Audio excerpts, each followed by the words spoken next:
welcome to this episode of I Just Love This Job for some reason.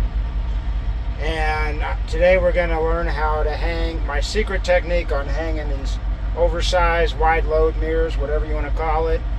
First of all, let's shorten this up because I don't have too wide of a load. And what we're going to do is we're just going to take a 7/8 wrench, loosen this up, and there's a brass collar in there that actually compresses it and crimps it and keeps this from... You see I got that bracket up there. The brackets are a pain in the ass to put on. You think it goes up here, and that's an okay place, but then it's just awkward when you're going down the road and then you look up instead of you're naturally looking down to your spot mirror. So I'm actually going to mount it down right here on that bolt right there. You're just going to tighten this up. Going to have one hand on that wrench though.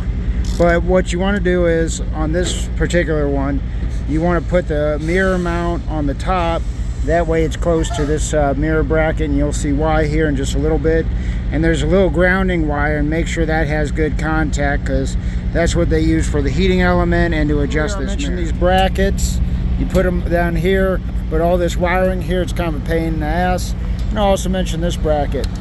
Well, all you do is, see, it'll flop around a little bit like that, even though it's resting up against that stud there. All I do is I just throw a zip tie on there. It'll hold it nice and tight. Mounted and adjusted. Now I can actually see behind me.